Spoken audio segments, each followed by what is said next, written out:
বন্ধুরা আমার, তরুণ যুবকেরা, হে দুনিয়ার মানুষ, যদি তুমি কাউকে ফলো করতে চাও, কারোর অনুসারী হতে চাও, কারোর নেতৃত্ব যদি মানতে চাও, কাকে নেতা বলে যদি কাউকে গ্রহণ করতে চাও, কাউকে অভিভাবক বলে যদি ধরতে চাও, কাউকে তোমার পথ প্রদর্শক বলে যদি গ্রহণ করতে চাও, যদি কোনো মহানায়কের অনুসরণ করতে চাও, যদি কোনো লিডারের ভক্ত হতে চাও, হে দুনিয়ার মানুষ শুনে রেখে দাও, আমি আল্লাহ তোমাদের বলি, শুনে রাখো, জেনে রাখো, আমি আল্লাহ কি বলছি শুনে রাখো।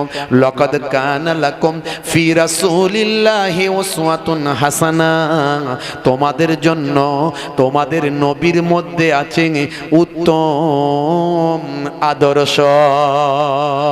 সেই নবীর আদর্শকে নিজের জীবনে লাগিয়ে দাও, সেই নবীর আদর্শকে নিজের জীবনে ঢুকিয়ে নাও, তুমি উচ্চ মর্যাদার ব্যক্তিত্ব হয়ে যাবে। নবীর আদর্শকে সঙ্গে নাও। মুসলমানের ছেলে শাহরুখ খানের ভক্ত হয়, তার সঙ্গে যদি একটা সেলফি তোলা যায়, লোককে দেখাবো ভাই দেখেছিস কার সঙ্গে ছবি আমার উঠেছে তাই। মুসলমানের ছেলে সলেমান খানের ভক্ত হয়, যদি তার সঙ্গে একটা সেলফি তোলা যায়।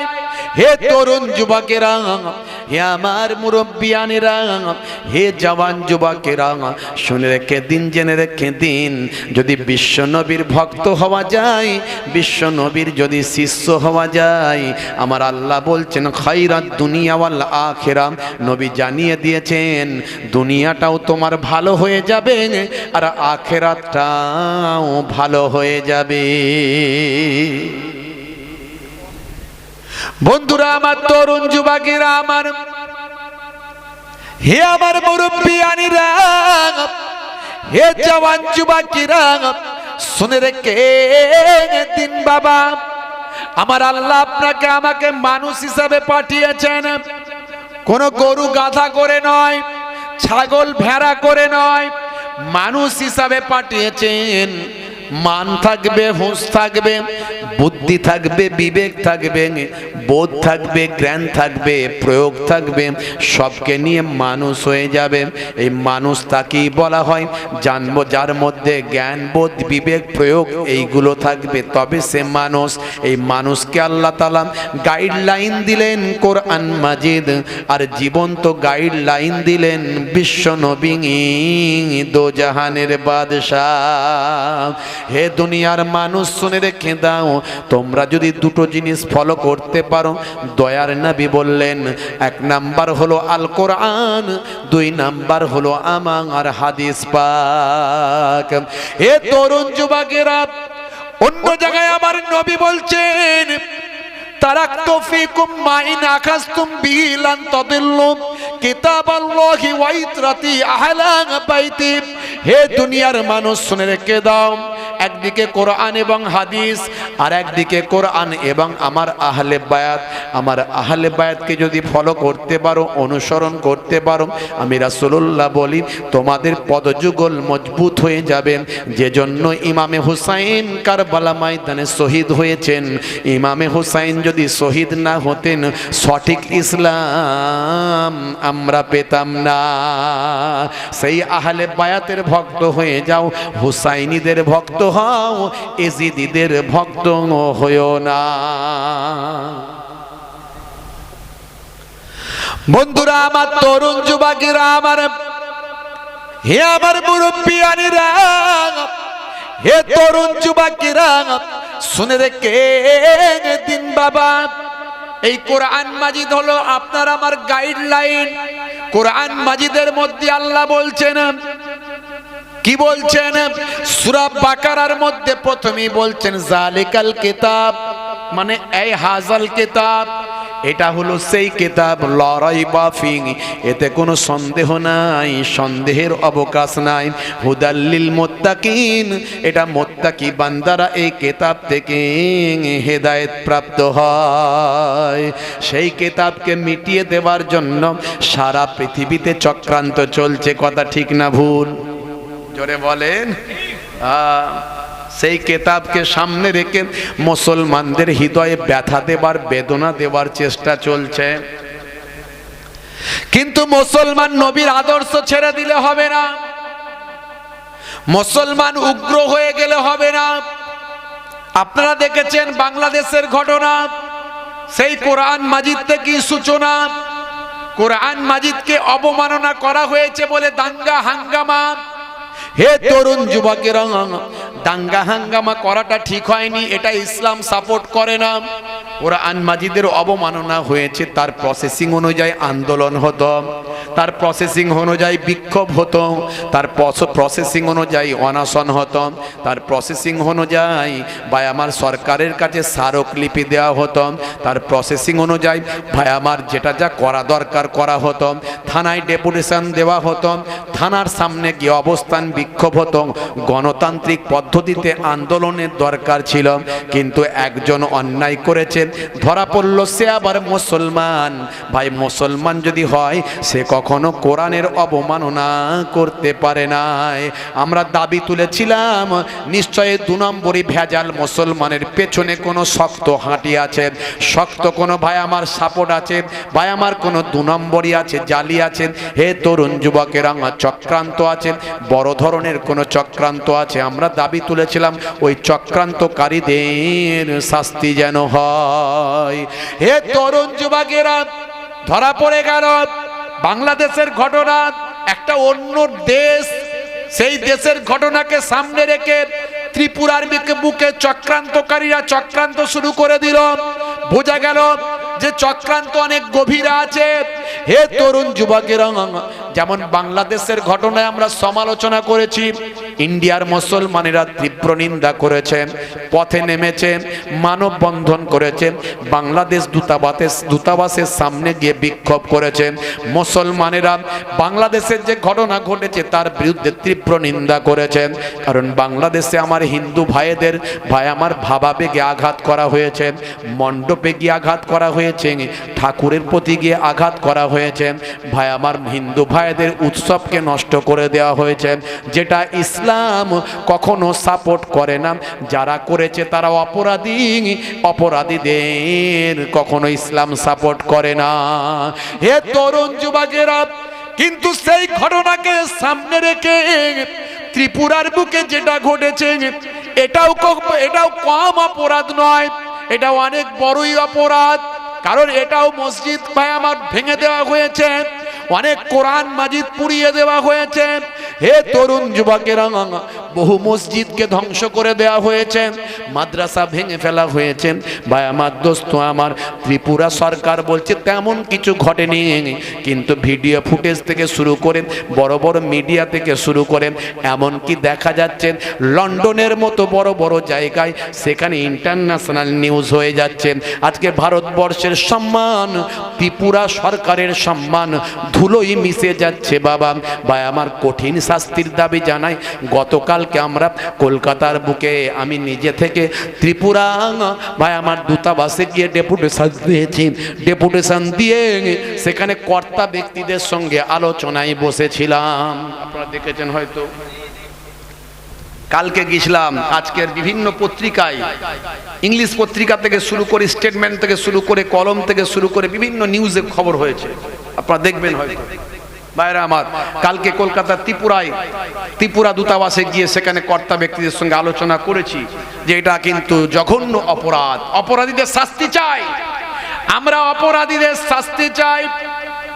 এবং সংখ্যালঘুদের নিরাপত্তার দায়িত্ব সংখ্যাগুরুদের দিতে হবে, সেটা বাংলাদেশে হোক বা ইন্ডিয়াতে হোক, যেখানেই হোক না কেন। ইসলামও তাই বলেছে, সংখ্যালঘুদের নিরাপত্তা দেওয়ার দায়িত্ব সংখ্যাগুরুদের, সংখ্যাগুরুরা যেন সংখ্যালঘুদের নিরাপত্তা দেয়। ইসলামের দৃষ্টিকোণ থেকে সংখ্যালঘুদের নিরাপত্তা দেওয়া সংখ্যাগুরুদের জন্য ফরজ, ফরজ, ফরজ। নামাজ পড়া যেমন ফরজ, রোজা রাখা যেমন ফরজ।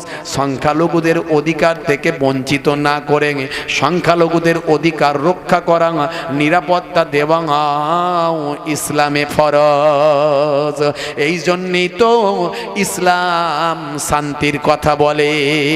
হে তরুণ যুবকেরা, হে আমার বন্ধুরা, হে আমার মুরব্বিয়ানিরা, শুনে রেখে দিন বাবা। আমরা বলেছি অপরাধীদের শাস্তি দিতে হবে। অপরাধীদের বাংলাদেশ সরকার যেমন কয়েক হাজার মানুষকে অ্যারেস্ট করেছে, অপরাধীদের শাস্তি দেওয়ার ব্যবস্থা করেছে, আসল অপরাধীদের ধরেছে এবং আরো ধরার চেষ্টা করছে।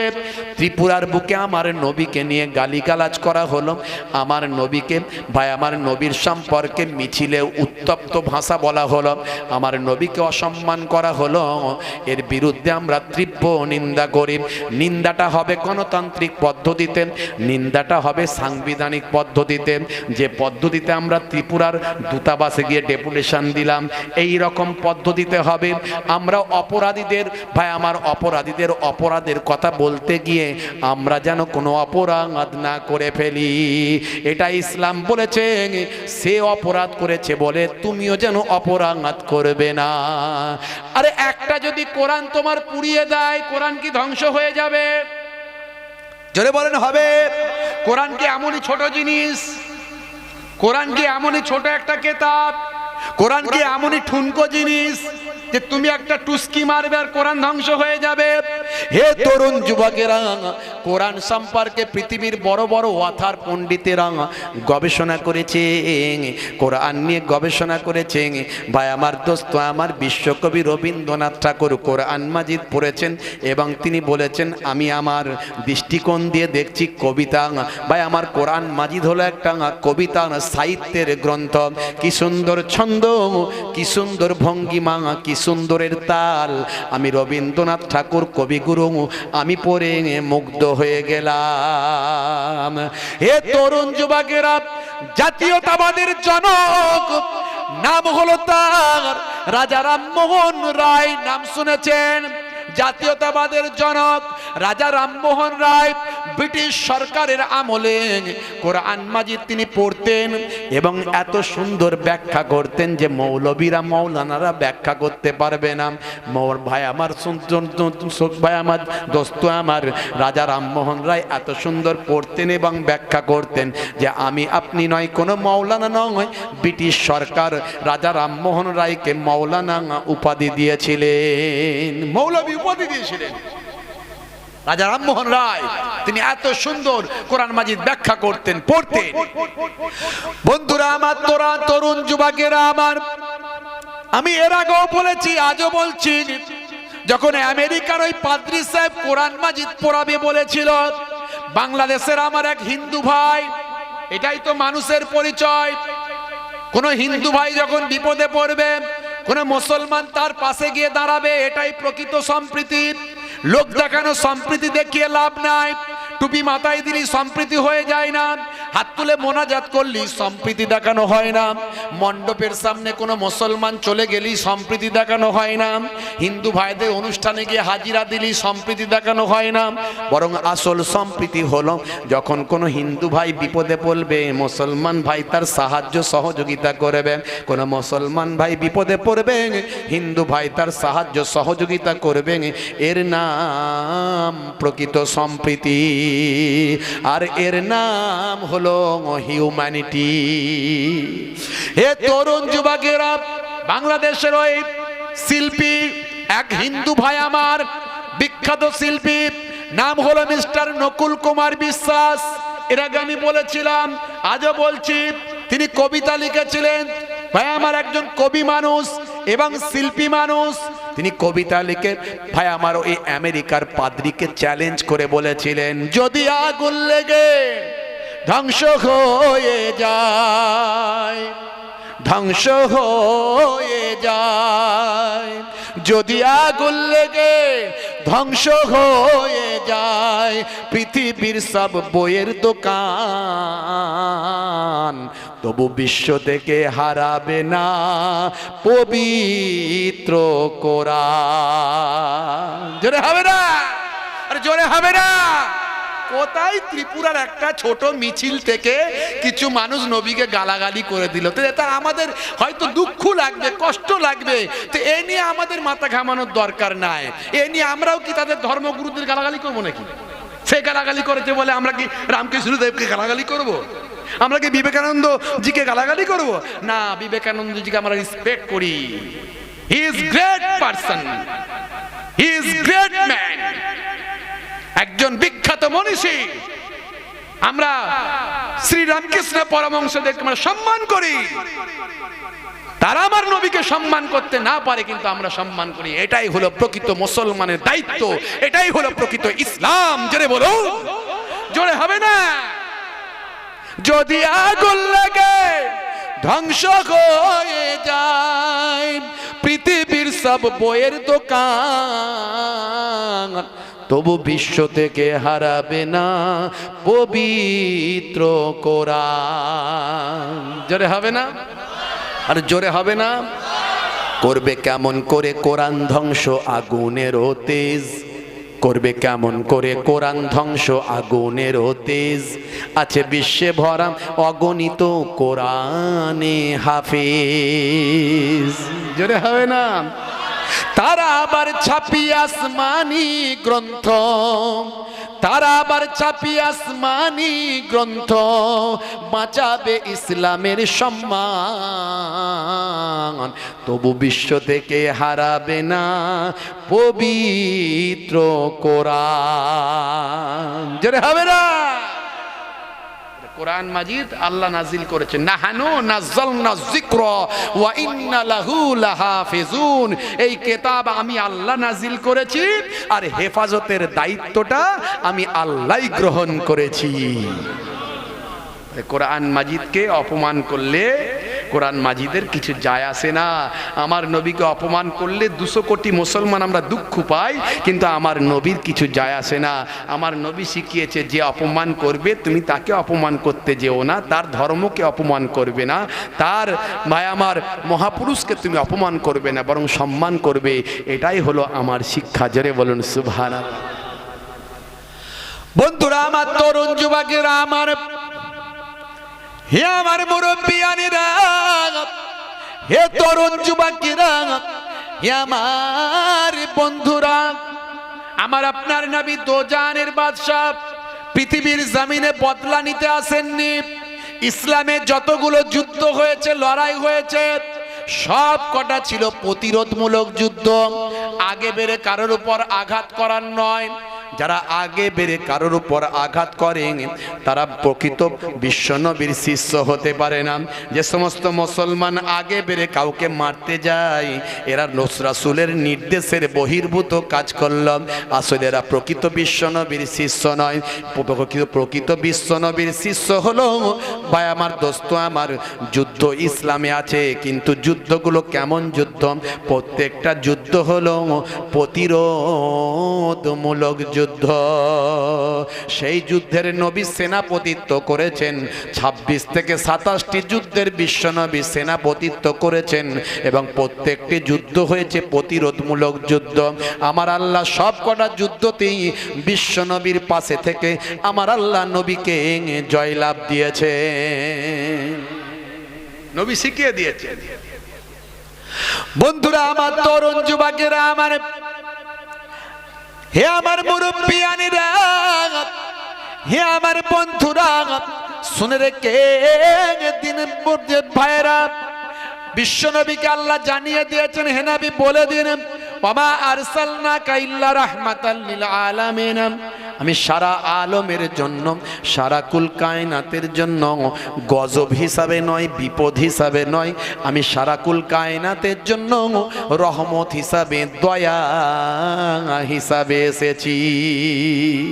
বন্ধুরা আমার, তরুণ যুবকেরা, হে আমার মুরব্বিয়ানেরা, শুনে রেখে দিন বাবা, জেনে রেখে দিন বাবা, এক সময় মক্কা শরীফে দুর্ভিক্ষ চলছে। এক সময় মক্কা শরীফে দুর্ভিক্ষ চলছে।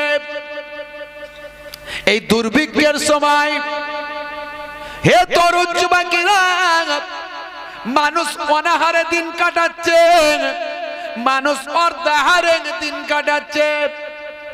যদি আমার দেশে দুর্ভিক্ষ আসে, আমরা একসঙ্গে 3-4 দিন শুকিয়ে থাকতে পারবো কি পারবো না?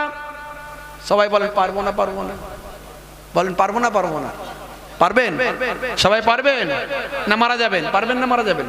পারবেন?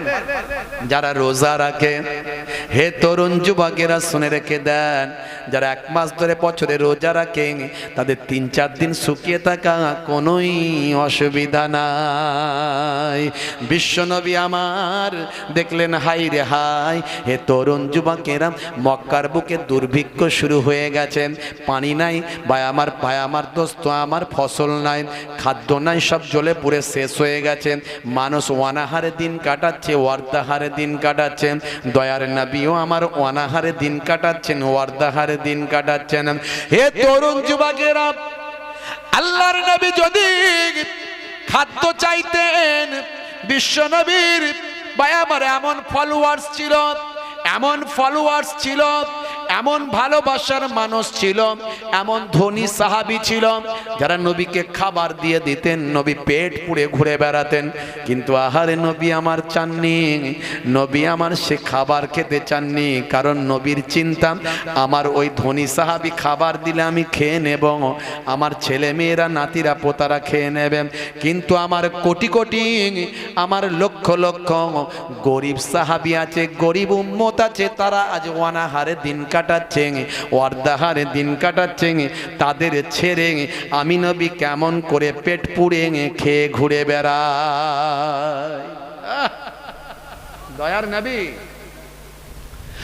বন্ধুরা আমার, তরুণ যুবকেরা আমার, হে আমার মুরব্বিয়ানেরা, হে তরুণ যুবকেরা, শুনে রেখে দিন বাবা, বিশ্ব নবী আমার না খেয়ে অনাহারে দিন কাটাচ্ছেন।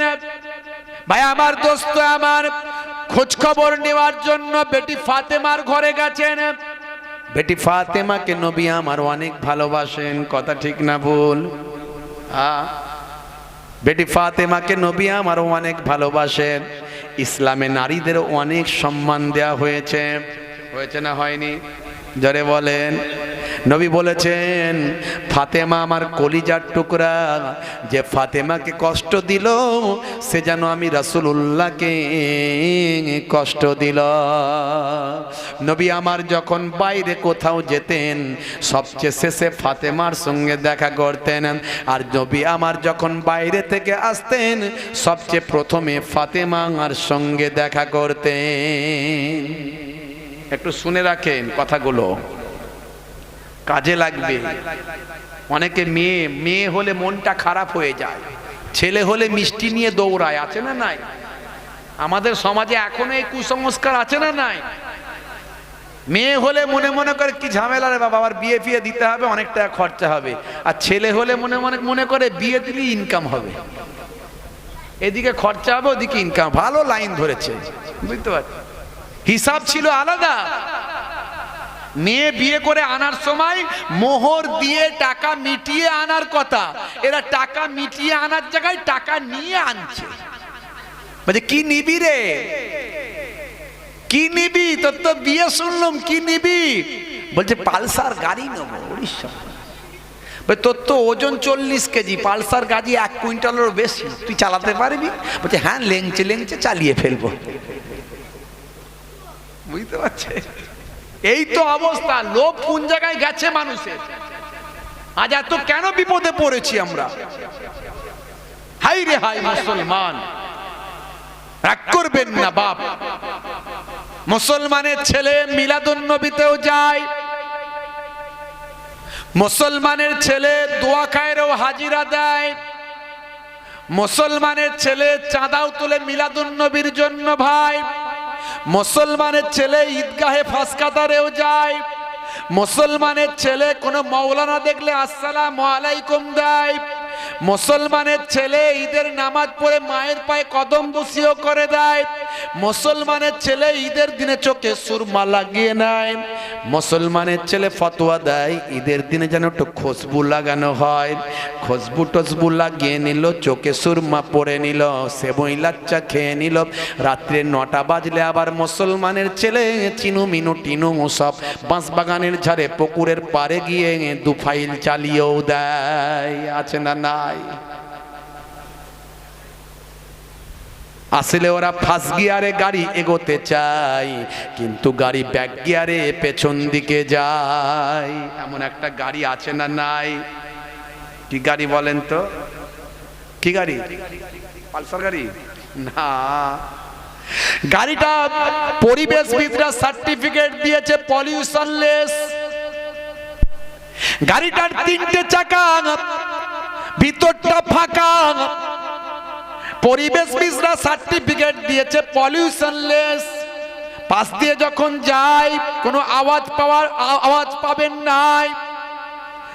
2, 3, 4টে ব্যাটারি থাকে ভাই, 70-80 কিলোমিটার যায়। হে তরুণ যুবকেরা, চার্জ দিতে হয়। গাড়িটার নাম কি জানা আছে ভাই? দেখতে একটু ছোট, কোম্পানি ভালো বেশে নাম দিয়েছে টোটো। আর মুসলমানের ছেলেরা তাতে লাগিয়েছে আবার সলেমান খানের ফটো। চার্জ যদি শেষ হয়ে যায়, 7 জন প্যাসেঞ্জার নিয়ে যখন ঢালমাথায় উঠতে চায়, চার্জ যদি শেষ হয়ে যায়, ও ফার্স্ট কাতার ফার্স্ট গিয়ারে ও সামনে দিকে না গিয়ে ব্যাক গিয়ারে পেছন দিকে যায়। কথা ঠিক না ভুল ভাই? আর টানতে পারবে না, ব্যাটারি চার্জ শেষ। এই মুসলমানের কিছু ছেলেদেরও ব্যাটারি চার্জ শেষ। সব ভালো কাজ করে, কিন্তু এমন একটা খারাপ কাজ করবে, অতি চার্জ শেষ, সব শেষ, ফিনিশ। 6 থেকে 36 জীবন করে দিয়েছে ফিনিশ। 6 থেকে 36 এরা লাইফটা করে দিয়েছে ফিনিশ। দেখবেন যত বাঁশতলা গাছতলার পুকুরতলা ঝাড়তলা, দেখবেন যত বাঁশতলার গাছতলা, সেখানে চলছে ফ্রি ফায়ার আর পাবজি খেলা। কথা ঠিক না ভুল? আপনাদিকে নাই? আচ্ছা, অনলাইন গেম খালি বলছে মার মার মার, বুঝতে পারছি। হ্যাঁ, খালি বলছে মার মার মার মার, আর কোনো দিকে তাকানোর টাইম নাই। সব লাইন করে মিছিল করে বসে আছে। মাঝে মাঝে রাস্তার ধারে গেলে দেখতে পাই 20 জন 25 জন মাথা নিচু করে বসে আছে, যেন কি কাজে ব্যস্ত ওরা। যদি ওই সময়টা ভালো কাজে লাগাতো, অনেক টাকা ইনকাম হতো।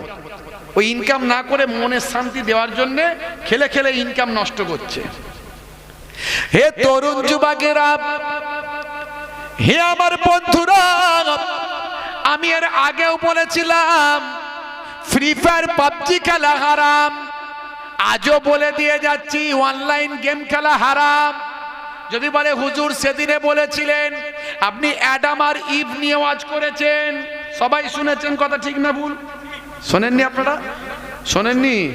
আরে বাবা, অ্যাডাম আর ইভ নিয়ে বলার পরে তো অ্যাডাম আর ইভ এর ক্যারেক্টারই চেঞ্জ করে দিল। কথা ঠিক বলছে না ভুল বলছি? যারা ফ্রি ফায়ার খেলে তারা জানে যে আমার বক্তব্যটা ইন্টারন্যাশনাল ভাবে ভাইরাল হয়েছিল। হাজার হাজার নয়, লক্ষ লক্ষ শেয়ার হয়েছিল। এমনকি ভার্সান চেঞ্জ হয়ে গেছে। বাংলাদেশ বাংলাদেশের মতো করে করছে, ত্রিপুরা ত্রিপুরার মতো করে আমার বক্তব্যকে কেটে করছে। আপনারা দেখেছেন কিনা জানি না, ল্যাঙ্গুয়েজ চেঞ্জ হয়ে গেছে। 1 থেকে 1.5 মাসের মধ্যে ফ্রি ফায়ার গেমের ভাই আমার ওই অ্যাডাম আর ইভকে চেঞ্জ করে দিয়েছিল। লেখা ছিল তলায়, আমি বলেছিলাম যে অ্যাডাম মানে হলো আদম নবীকে বানানো হয়েছে। কারণ অনেকে প্রশ্ন করেছে, অনেকে অনেক ভাবে কথা বলেছে, অনেকে অনেক বাজে কথাও বলেছে আমাকে, বুঝতে পারছেন। আমি বলেছি আল্লাহ আল্লাহ রাসূলের জন্য, সে আমাকে কি বললো আমার দেখার দরকার নাই। আমি বলেছিলাম দেখো, তথ্য ছাড়া মুহিবুল্লাহ হুসাইনি কথা বলে না, আর কারো পেছনে কোনোদিন লাগে না। সবাইকে ভালোবাসা দিই, ভালোবাসি, তথ্য ছাড়া কথা বলি না, কারোর পেছনে লাগি না, কারো গীবত করি না, কারো চগলখড়ি করি না, কাউকে ধ্বংস করার চেষ্টা করি না, কারো বিরুদ্ধে ষড়যন্ত্র করি না। কিন্তু আমার বিরুদ্ধে অনেকে করে, তথ্য পেলে কিন্তু আমি ছাড়িও না। সামনাসামনি ফাইটিং হবে, কোনো কথা হবে না, যেমন বলবে তেমন উত্তর দেব, কোনো ছেড়ে কথা বলবো না। কারণ আমি হকের ওপর থাকবো। হকের ওপর থাকার জন্য না হক যদি আমার বিরুদ্ধে কথা বলে, আমি তার সঙ্গে ছেড়ে কথা বলবো না। আমি যেটা বলি তার তথ্য রেখে বলি, তথ্য ছাড়া কথা বলি না। সে যত বড়ই মৌলবী হোক, হুজুর হোক, বিশ্বাস হোক, ভাই হোক, চাচা হয়, মামাতো হয়, ফুফুতো ভাই, যে ভাই হোক না কেন, যে চাচতো ভাই হোক না, যে হুজুর হোক, যে মুফতি সাহেব হোক, যে মাওলানা সাহেব হোক, আমি ওসব কথা জানি না, লাগলে কিন্তু ছাড়ি না। বন্ধুরা আমার, তরুণ যুবকেরা আমার, টিট ফর টাট, যেমন কর্ম তেমন ফল। আমাকে গালাগালি দেবে, আমি ছেড়ে দেবো, অত সহজ নয়। আমি বলেছিলাম তথ্য ছাড়া আমি কথা বলি না। অ্যাডামের নিচে লেখা আছে, দেখে নাও ভালো করে। আজকে তো অ্যাডাম চেঞ্জ হয়ে গেছে। Believe to be the first man to walk this earth, মানেটা কি আমাকে বলো? পণ্ডিত হয়েছে তো, মানেটা বলো, কি লেখা আছে বলো? ইভের তলায় কি লেখা আছে বলো? ইভের ক্যারেক্টারের তলায় লেখা ছিল believe to be the first woman to walk this earth, মানেটা আমাকে বলো। আমি বলেছিলাম এর মানে হলো আদম নবী আর মা হাওয়া আলাইহিস সালাম। মুসলমানের ছেলে খেললে এটা হারাম, হারাম, হারাম। নবীকে অপমান করে যে খেলা খেলে সমস্ত ইবাদতটা তার বরবাদ হয়ে যায়, আমি বলেছিলাম। ইন্টারন্যাশনাল ভাইরাল হয়েছিল। 1 থেকে 1.5 মাসের মধ্যে, সময় বেশি নেয়নি কোম্পানি কিন্তু আমাদের ইন্ডিয়ার কোম্পানি নয়, বিদেশের কোম্পানি। 1 থেকে 1.5 মাস সময় নিয়েছিল। 1 থেকে 1.5 মাসের মধ্যে অ্যাডাম আর ইভের ক্যারেক্টার চেঞ্জ করে দিয়ে ক্যারেক্টারের নামটাই বদলে দিল। বলুন সুবহানাল্লাহ। কিন্তু দুঃখের বিষয়, এরপরেও মুসলমানের ছেলে যারা খেলা ছেড়ে দিয়েছিল আবার নতুন করে ধরলো। হাজার হাজার ছেলে ফ্রি ফায়ার পাবজি খেলা ছেড়েছিল, আবার নতুন করে ধরলো। কিন্তু আমি আজকে অন্য তথ্য দিই। সেদিনও বলেছিলাম হারাম, আজও বলে যাচ্ছি হারাম, হারাম, হারাম। বলবেন কি করে? না, আজ নবীর হাদিস দিয়ে প্রমাণ করে দেবো ইনশাআল্লাহ।